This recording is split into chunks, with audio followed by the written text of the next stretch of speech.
Cronin is making moves, making million-dollar moves for UCLA. The Dodgers' historic streak ends, but they have a new power source in Tommy Edman. And the Chargers have added a backup quarterback. Good morning. I'm James.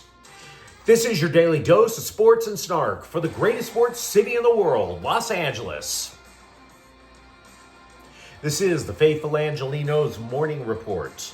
It is April 5th, 2025. Welcome back to the Sanctum Sanctorum of LA sports. Sorry for the late start, by the way. Looked at my wife when I got off the plane as if I had been on lockdown for 6 months. You can figure out the rest. But do you like being in the know about LA sports? Well, if you do, clickety-clack the like button. Clickety-clack the subscribe button. There's a notification bell. Hit that. It'll let you know when we drop new content. Sharing is caring. Let people know we exist. And by all means, comment. Now, before we go through the news and notes, look at the scoreboard. Philadelphia 3, Dodgers 2. The Dodgers' historic streak comes to an end. Nobody had previously opened defense of a world title with a winning streak that long. And as a side note, I want to thank Captain Emo Bill Plaschke of the LA Times for writing an idiotic column again. Why can't the Dodgers go 162-0? Derp! Well done. They lose for the first time immediately after that thing goes to print. On the plus side, Slime Diego lost 2, so the Dodgers' magic number falls to 154.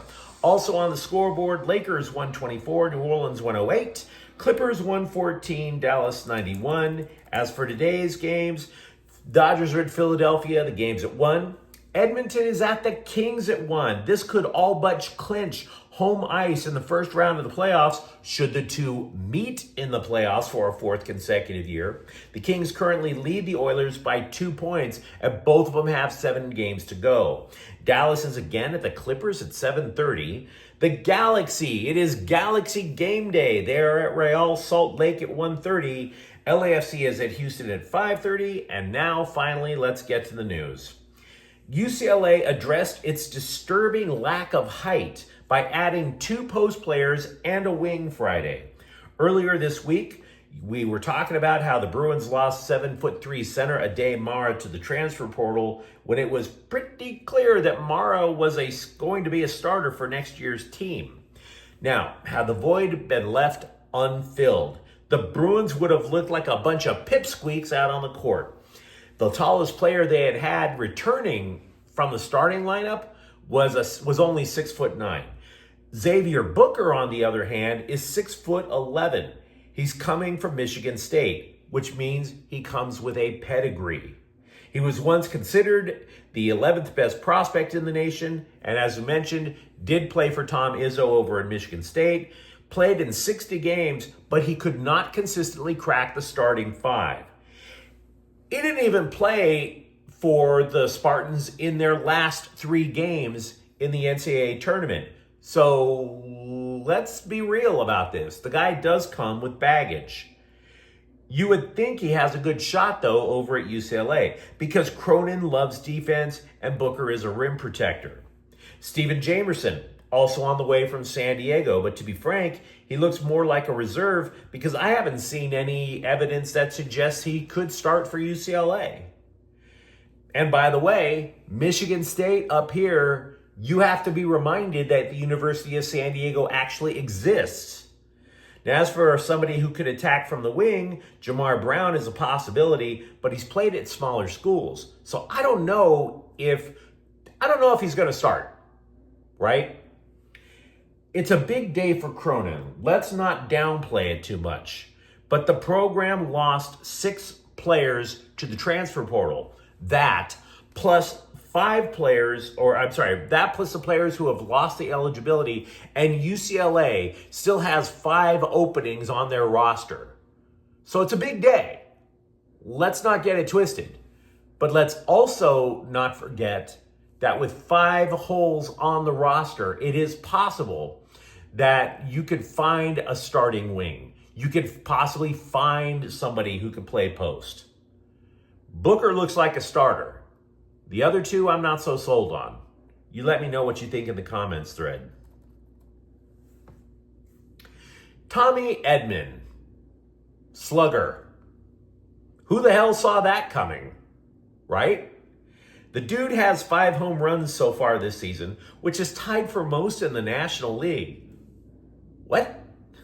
He's one behind Aaron Judge for the lead for the entire major leagues. His previous season high was 13. And nobody's even claiming he's using one of those torpedo bats that we've been hearing about all year. Now, don't get me wrong, this could be an anomaly, but Edman did credit Mookie Betts for the surge. So, is it possible with the adjustments he's made with Betts that this could be a long-term change? This is what Edman said to Betts, quote, "Obviously it sucked that you were injured too, but since we were both kind of going through the same thing, we were able to work on our swings together.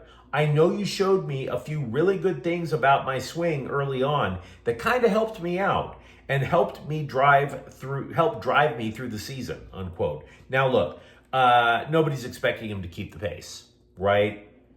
Nobody's expecting him to keep the pace because he'd be pushing 80 homers in a season. But according to the analytics nerds, Edman's exit velocity is up 4 miles per hour higher. So he's making stronger contact on the ball. And also, he is making contact further ahead in his swing.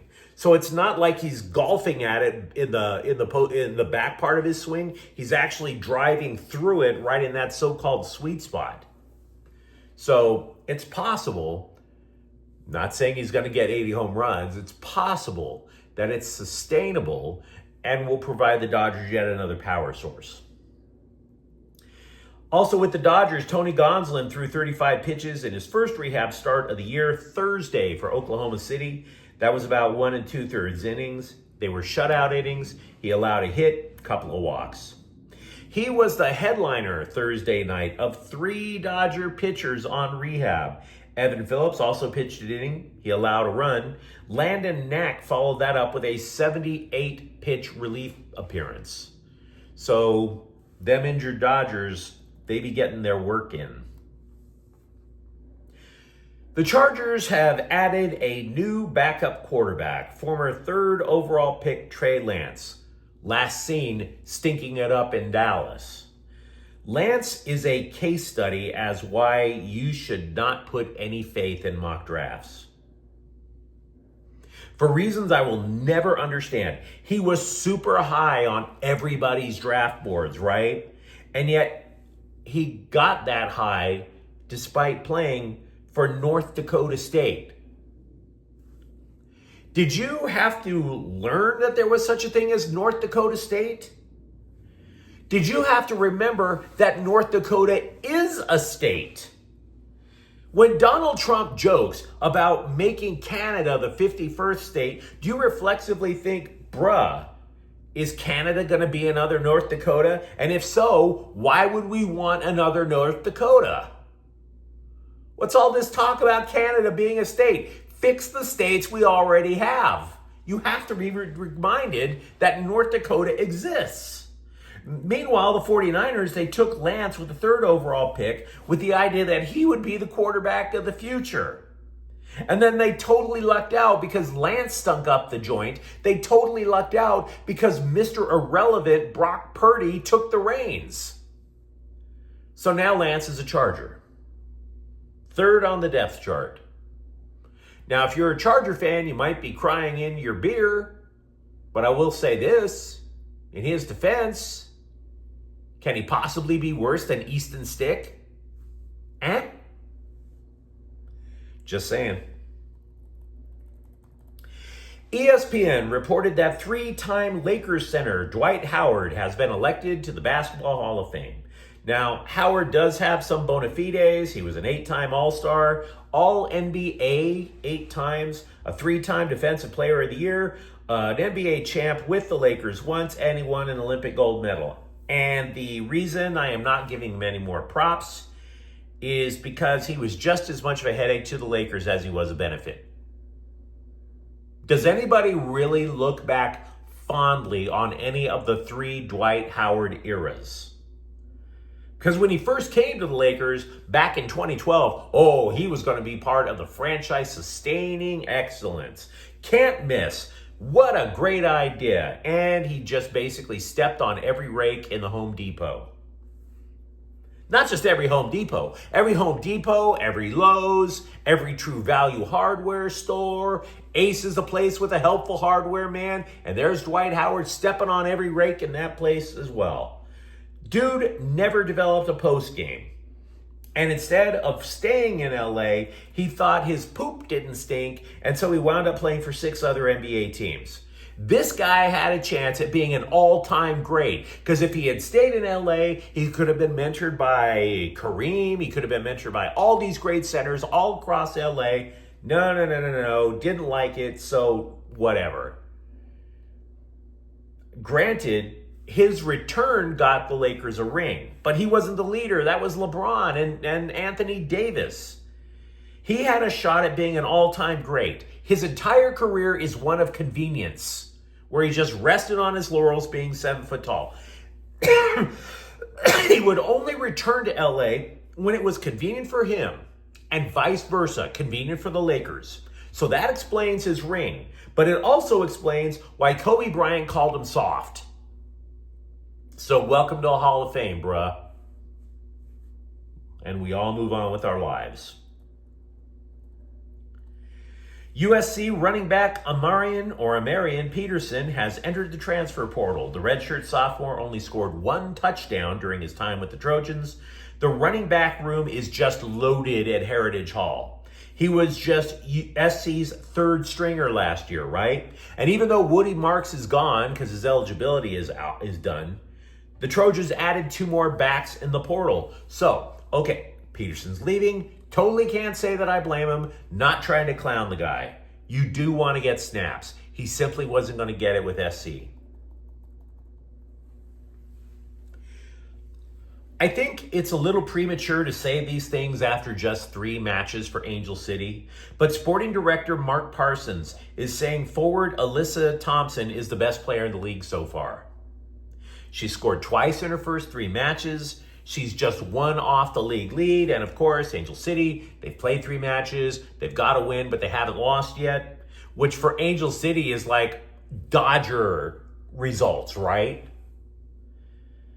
Her previous high in a season, by the way, is 5 goals. So the question is this: just like we were talking about Tommy Edman's home run surge, is Thompson's surge sustainable? And the answer is,